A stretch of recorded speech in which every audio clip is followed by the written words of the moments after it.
پابندی نہیں ہے گورنمنٹ کی طرف سے باتیں کرنے پر, ٹھیک ہے نا, کوئی کسی بھی ٹائم پہ کوئی بھی بات کر سکتا ہے. ایک مثال دے رہا ہوں, گاڑی استعمال میں آ رہی ہے نا, چل رہی ہے, آپ کہہ سکتے ہیں اس میں بھی رینٹ, تو رینٹ کی گاڑی میں بار بار وہاں جا کے لینا جو ہے نا ٹینشن والا کام ہے, ٹھیک ہے. وہ ایسی چیزیں جو چلتی ہے نا ہر وقت, وہ اپنے کنٹرول میں ہونی چاہیے, وہ اپنے کنٹرول میں. اس لیے میں کہتا ہوں گاڑی خریدو بھائی. تو پیسہ اگر بزنس کرنا ہے نا, اور بزنس بھی جب کرنا ہے پہلے اچھا کھا لیا, اچھا پہن لیا, اب اضافی ہے.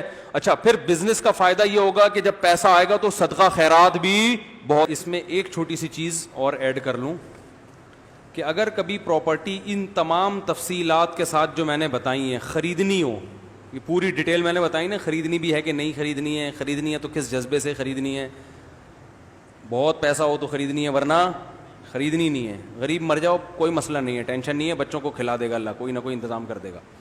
آپ بھی تو غریب مرے نا, تو ٹائم پورا کر کے مرے نا, تو بچے بھی ٹائم پورا کر کے ہی جائیں گے دنیا سے, ٹھیک ہے. اور اگر بہت اللہ نے دیا ہے اور پھر آپ کا دماغ آتا ہے کہ بھئی چلو بزنس کا یہی طریقہ آپ کے پاس سوٹیبل ہے کہ پراپرٹی لینی ہے, تو بعض دفعہ قسطوں پہ لینی ہوتی ہے.